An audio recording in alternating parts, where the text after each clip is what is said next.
So with our lovely little Miss S, ready cuteness, we'll do a little find it. So we do have some fun noises in the building. There's some machinery and there's also some banging. So I'm sorry about the noise, but good practice for distraction's sake. So for her first little day, Miss S is doing a really nice job. Obviously, their very first day, for some of them, it's just getting in the groove with the funny thing that is the environment, the sights and sounds, the novelty of the space also without her family. So even though she's done puppy kindergarten and she's now in puppy graduate, Miss S might feel that it's a little bit peculiar coming here without mom and dad, which is perfectly normal. So their first day, I don't expect everything to go as smoothly as I was hoping, and that's all right. So remember, you want to have your availability to be flexible in your training plan. So I know I've mentioned this in the class as well, is sometimes lower your criteria, nice. Build up behavior Miss S could handle for the time frame, and then start to build up maybe better associations. Like right now we've got this lovely banging in the building, which again just happens. So with our little lady right now, working some of these gorgeous little find its is a great way to start pairing the novelty of the building, the funny sounds, with some fun, easy skills that are attainable. So Miss S is finding this to be kind of fun. Her little body language is much softer, a lot more comfortable. When she first came out, she was a little bit apprehensive, so her little tail was low. She was kind of sulking around a little bit, being like, oh my gosh, where the heck are we? And why is there some funny sounds today? So again, for comfort range, obviously Mr. Z, so Zeus, has been here since he was a baby too, but he's also been doing like the doggy day school and something similar where he gets dropped off. And so for him to be away from mom and dad is not as stressful because he's kind of more comfortable with it. For a brand new little baby puppy, like when we have our other little golden retriever puppy next week, that'll be his first day versus all these beauties that have now had this first day. Nice job, cutie patootie. So again, just like in class, we're warming up with some lovely find its with reorientation to me. You can see there's a bit of a theme going on here. So I want Miss S to start thinking that even though there's some wild noises going on in the building, that there's a lot of really good value in practicing with novelty. Yes. And she's doing a really nice job moving from these weird noises back to my bubble. So again, we'll do another little find it. And she's feeling a lot more comfortable now than when she first came in, which is gorgeous. So she and her new BFF, Mr. Winston, do a really great job playing together. And I know I mentioned it a little bit earlier. I will be, again, working on the videos. So typically for Doggy Day School, you tend to get your content typically a day or two later after I've filmed it. So because there's obviously the, figuring it out, getting it situated, and then uploading it. So typically you could expect your videos up and available, and I'll email you just to let you know. And I also make a Facebook post saying like the newest content for the Dog Day School excuse me, is up and available on the website. I'm sorry, on the Facebook page, and therefore it's up and available on YouTube. So with lovely little Miss S, she's like, oh my gosh, she missed one. She has to go get that next one. Good job. Is we're kind of getting in the groove. She's getting much more comfortable moving into my space, and her body language is nice and soft and comfortable now, so a lot less flustered. So, but remember, if she ever has moments where she gets a little overwhelmed by something, try to always go for the lower level of something she can maybe manage, or try to move a little further from that thing if there is something throwing her off. But I wanted to work a little bit with maybe some play with her. I'm not sure which one she's going to go for best, but I want to try a little bit, maybe first with the one that's not quite as exciting. If she doesn't go for this toy, don't worry. She's maybe never played with a flirt pole, and especially not here all by her lonesome without her mom and dad. So whenever we're including a little bit of play, oh, she says that's slightly intriguing, is we might start off first, she's like, I don't know how I feel about it yet, is we might start off with the one that's not quite as woohoo inducing. So this one, because it's nylon, is normally not quite as exciting as the sheepskin tuggy one. So, but I'm just going to see if little Miss S finds it somewhat appealing. You can see that right now she's just going to do some running on her own like she normally does. But I'm going to see if she wants to go and grab for the toy. Where'd you go? Oh, by my foot. Good job. I know she's so little, I always have to keep an eye as to where she is near my feet. So obviously because I still have my broken foot, even though it's healing. So if this one doesn't seem to kind of get her the way the other one might, I'm going to try the one that has a little bit more value. So sometimes something that is made out of animal hide, it could even be pretend. This is technically a real sheep hide. If you'd rather use, again, the pretend animal hide's perfectly fine. I find for a lot of the puppies, the things that kind of smell and are sort of more intriguing tend to be more exciting. But depending on your puppy's, because you're like, this might be a real live creature, is depending on your puppy's comfort range, you may have to start with different varieties of attachments to the flirt pole. I know she does have a really nice long rope that she plays with sometimes at school. So with this one, I'm just going to see, she's like, no, I think that one's alive. It's technically her size. So she might think that's a bit creepy. If there's ever a moment where your puppy's a little overwhelmed and you're trying something new, you can also go and sort of show her that you might be able to touch or handle the item. Even if, let's say, she doesn't go for the flirt pole for today, her other friend, Mr. Winston, loved it. So we might rotate through play and then build in different skills depending on how everybody's feeling. So just because you might have a thought like, I was hoping maybe she'd go for the flirt pole, she may not feel it quite yet today, and that's all right. So if, let's say, the flirt pole just may not be her game for right now, we're going to go in and work a little bit. She's like, that seems really creepy. So I'm not going to ever force a situation on your babes. So if, let's say, she says, no, I'm not really interested in trying to play with that weird creature, no worries. We're going to see if we can go right into working maybe a little bit with some weights versus stays, and we'll see how those are feeling for her. So if, let's say, play with her toy is maybe more up her alley, I might bring that one out another time too and work with that. So for the weight behavior, this is again where your gorgeous guy or gal is holding back and you're going to call them to you. So they would be either sitting, downing, standing. She's like, lady, I'm stretching. How's that? So if, let's say, while I'm blabbing, we're just going to send her away with a little find it just to get her up and moving so it's not so, stagnant for her. So she has a lot of energy. So a lot of times, the more I can get her sort of work in her little body and her mind together, the more well-rounded she might be and more, not fatigued in the bad way, but more like her needs have been met and she's feeling ready to potentially take a nap or relax for a few moments. So for our gorgeous gal, if we're going to work a bit with weight is again where they're holding back for a few seconds and you're going to call them typically to you. You could, from a weight though, use this for door exercises, wait before hopping out of the car, wait before going and visiting grandma, whatever it might be. So I'm going to go ahead, I'm going to lure my little lady into a little sitting position. If the sitting was really difficult because there's the weird noises, it's her first day with me, again, away without her family. So I might want to not make it too difficult, is feed for that sitting position first and then apply my weight. So I'm going to have her feed for that sit, tell her to wait. And she's like, hold on, did you throw it? So if she's a little bit unsure, and again, I'm sorry about the banging. So right here, I'm going to tell her to wait. And I go, Sophie, come. Yes. So in the beginning, you want to think about sort of your duration, then maybe your distances, and of course distractions, which right now we have plenty. She's like, yes, we do. So she's like, lady, feed me more. I'm starving to death. So let's say my little lady is very intrigued and she's doing some woo-wooing. I don't mind if dogs try to let me know how they're feeling, or they're sometimes working through their feelings and their big responses as well too. But if, let's say, barking then gave her sometimes like a check-in from me, then potentially down the road, she might think the way to always chat with you is woo-woo, and maybe not always do we want the babes, yelling at us. So we might tell her to wait, and then Sophie, come. So the other option too, which we've discussed in class, is let's say Miss S really can't sit on her caboose and hold that sit or be stationary.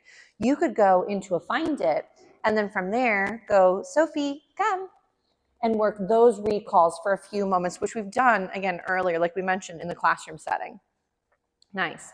So again, I might send her away for one of these little find-its. And then, Sophie, come. She's like, that looked delicious. I know there's a squash snack on the floor here that everybody's kind of stopping and checking out, but there's not much to get from it. So again, come.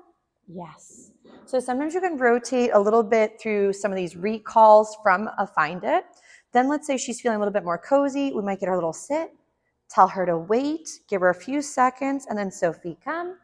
Nice. So remember, if impulse control, like the sense of being able to hold back and then move once, told to do so, is really hard for your babe, make sure that you're starting off with attainable steps. So I highly recommend keep it very short and sweet so it's much more successful. She's like, lady, stop breaking up the snacks. She says, I want them big. Hers were perfectly little, but I have a couple little trail mix moments where I have a few of my little tidbits mixed in for her, just so that way I dropped that snack right at her. She says, that was great. So that way there's just a little bit of novelty. I know for Mr. Z, he's got a sensitive tummy, so he only got to use really his snacks because that's, again, what his belly can tolerate. So we're going to tell her to wait. You'll notice I'm not adding any distance. If me adding a few extra seconds was too challenging, I might lure her back to roughly where I wanted her, tell her to wait, and then Sophie, come. So typically when practicing, I would recommend that wherever you planted them the first time, you try to bring them back again to the same bubble. And sorry about the banging again. So if, let's say, she got up and wiggled, we don't want to have her be slowly wiggling closer and closer to, let's say, the doorway or going out of the vehicle or going into the intersection. So I'd recommend to have them wait, have them hold it in the spot you asked, and then go ahead and call when you're ready. If she jumps the gun and she gets a little excited, she's not in trouble. I'm just going to reset her up, get another little sit, tell her to wait, and then Sophie, come. And obviously, when you're practicing, you will want to work around your 3Ds. So we've mentioned this in a few other previous student videos. And I think we've mentioned it even in class, which is important, is you're going to be working through your duration, your distances, and your distractions. So obviously today we have a few more noise distractions than typical, but that's okay. So it's good practice sake for our beauties to sometimes have those distractions. So right here, just did a little positive interrupter just to get her attention back on me. So I'm going to do a little find it. She's like, oh, there it is. And you'll see that throughout the practice, I break it up into a couple little things that we might rotate through. So it's not so stagnant, always having to sit still and having to work it. So I'm going to bring my little lady back into like a little sit position if I can. So if I lose her, back to our sniffer, then I'm going to tell her to wait. And again, Sophie, come. So she's doing a really nice job with the amount of distractions we have today. But if you ever found this was not going as smoothly as you were hoping, I would just break it down into smaller steps, get little inklings or glimmers of success and build from there. So hopefully the noises don't keep going all day, but it just started, so who knows. So Sophie, come. Nice. So what I would love to try is we're going to give her a little breather from some of those weights. And then what I'd like to do is we're going to do just a little bit of engagement with me with some loose leash walking. And then I'd like to use her little bed that you brought from home and practice some stays. So I know with Mr. Z, so Zeus earlier, we worked a little bit, ready? With some of his stays earlier on the dog cot. So we may find for our little lady, she might actually do really nicely on her little bed because it's her usual target that she's worked on in the past. So right here, I'm just feeding for orientation around me. I don't care if the puppy is behind me or to the left or the right. The main goal is that she's sort of being in my space, and for coming into that bubble, she's being fed for doing so. Well, and then we have the air come on, so I might do a little find it. So when the heat comes on, it's like a little bit of it kicks in and it makes a lovely fan noise. For some of the puppies, I like to, of course, pair the weird noise with the bringer of the good. So if the puppy was really, really nervous, I wouldn't be, again, making them have to get closer to something or have to have them be right near the distraction. But I want them to start thinking that sometimes the novelty is the bringer of the good, but within their comfort range. Nice. So this is really pretty. Gorgeous. So again, we're just feeding for all this lovely near the leg or near the handler. And if, let's say, there's moments where you lose her, let her sort of get distracted, keep walking, and then see if she comes back into your space and you can feed for that moment. So less about me nagging her to stay near me or trying to physically restrain her to stay by my side. A lot of times what can be really nice and helpful is to allow it to more so naturally happen and capture those moments where the puppies are being successful. So again, I might on purpose walk away as she's a little distracted over by the barrier fence zone.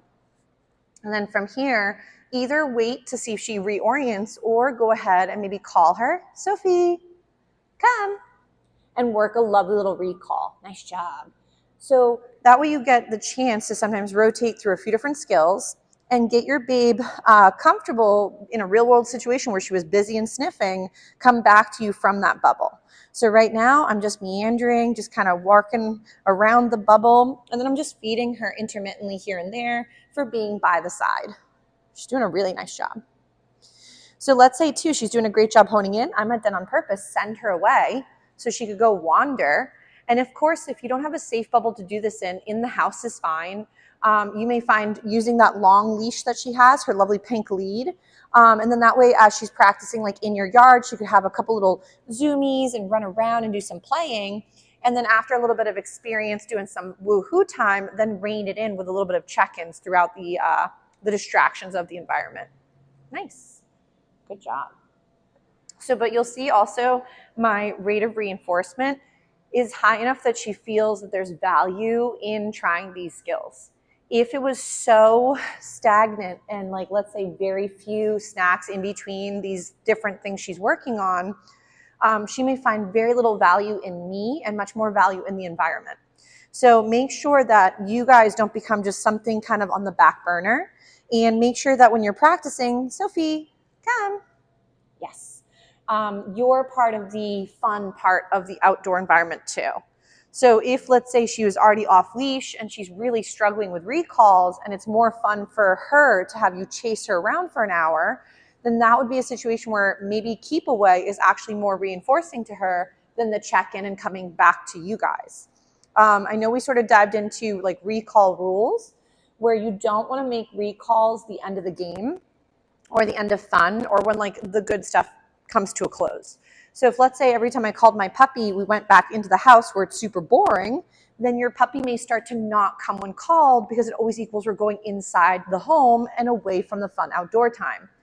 They may also find, she's like, hold on, still chewing. She may also find that coming to you and then we get leashed up and we go end the play with a friend, or it means like we have to stay more attentive, then coming to you equals the end of the game also.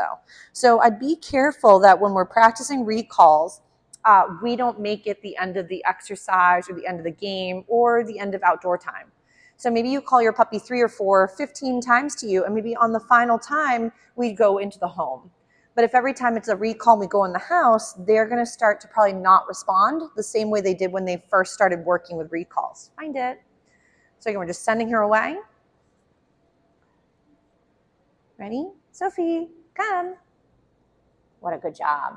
So again, if though I had called her and nothing happened, maybe there's a loud noise, maybe there's some distraction, I would not say her name over and over or the word for coming when called. I would, let's say, for example, like let's say for pretend, I'm going to throw a few extra snacks. So let's say I had called my lovely lady, nothing happened. I would then walk further towards the puppy, which she's of course already checking in, but then I would call her from a closer step and see if she can be successful there. So if I didn't get any response when I called her from the full distance, I'd go half the distance and then see if I could get that attention. I might say, Sophie, with me. And we might leave that bubble and then feed her for coming back into my space that next time if I never had any focus. Oh my goodness, greatest day ever. So if, let's say, little Miss S, I said her name and I told her the recall from half the distance and nothing happens, like I've tried 2 recalls, nothing's gone in the direction I was hoping, she might be so distracted or so overwhelmed or whatever might be going off in the back burner. If you just keep repeating yourselves, you're probably going to lose out the meaning of the word, but she might think 15 recalls is what equals check-in. So I would recommend, let's say she was lost, she's got her whole head in a chipmunk hole. I would then go closer to my puppy, regain their attention there, and then move them away from the hard bubble to try to get their focus again in a softer area, or maybe call it a day because maybe they're already tired. So right here, Sophie, come. Yes. So she's really doing a stellar job with these recalls, either from the environment or from a weight. So now that she's a little bit more tired, what do you think, ma'am? Well, I'm going to grab her lovely little dog bed, and we're going to try a little bit with her working a bit with her stay behavior. Ready, cuteness? So we'll plop it out where everybody can see her pretty well. I'd say right about here might be good. She's like, and I'm on it. So if your baby instantly goes right into targeting their bed, their cot, whatever it might be, feed for those lovely moments where they hone in on it. So right now, you might just be feeding for placement and not necessarily the actual stay, which might come later. She's looking for, maybe you're going to go get a drink. She's thinking about it. So the water bowl is just right over there, but she's also intrigued by just in general the environment. Ready? Sophie, come. So we'll just throw in one more little recall. Why not? Because she's doing such a good job. So this again could be her bed. It could be her spot, whatever little target you'd like it to be. Yes. But I'm gonna right now not even apply the stay. I'm just gonna feed her a couple little rapid fire crumbs for being on her target. So if let's say this was really challenging for my little lady, I wanna make it so easy and so attainable that it seems almost silly, if that makes sense. So she's like, well, of course I'd love to sit here and just get fed for being adorable. Why not? And I love her sweatshirt. So if you can't see it, it says bad to the bone because of course she's such a wild woman. So, oh, itchy tail. So as she's working on just being in her target spot, I'm just making it seem valuable to be in this target and not move. So we're doing rapid fire little tidbits. And I love that all her snacks were itty bitty or easy to rip, which was awesome. Because remember, when we're practicing with puppies to adult dogs that are gigantic, I would highly recommend little teeny morsels, because if you have just big chunks of snacks, it's still going to be the same amount of food, but very few reps. So you could have one hot dog, even though that would be too much for this little lady. But let's say you had that one type of snack or whatever you're working with and you quartered it. That's a lot of moments where you could have made them even smaller and had even more time to practice. So if we're finding she's going through food really quickly, her little morsels are nice and teeny. So she has a lot more practice with each rep than if it was a big chunk and now all of a sudden all my snacks have been eaten. Ready? Sophie. Ready? Come. So right now, perfect example. She's distracted by the fencing. It's probably had a couple extra odors thrown into it once upon a time. So let's say I said her name, nothing happened. I'm going to go about half the distance. Sophie, come. Yes. If let's say I didn't get her to hone in from there, I would go all the way to her and try to get her attention from there. She's like, oh, I don't love that snack as much. She'll maybe try it from afar. So I'm just going to grab some of the ones that she likes even better. So 2, view your food as having tiers. So what I mean by that is, just like with us, we have denomination to our money where some bills are of higher value than others. So depending on the difficulty of the work or the distraction level or whatever might be going on, and maybe she has to go for a little potty break, so I could bring her out in a second, though she did just go right before we started. So I might, again, bring her onto our little bed. If it's easier, plop the food in the target, help her hop on. But we're going to try again to get our little lady into, like, let's say a stationary position, be it sitting. If laying down was too challenging, she always wants to wiggle, just start off in a sitting or a stand. But if she's a bit of a wiggly worm, she's probably getting tired from her whole day, but she's also maybe needs a potty break. So maybe what we'll do is we'll take a little break. We'll come back and we'll work a little bit more with our place behavior and going to our bed. And then that way I can give her a little moment to go to the restroom just in case. And then we'll continue from where we were kind of working and then throw in a few more skills. So very nice job, Miss S, but we'll be right back.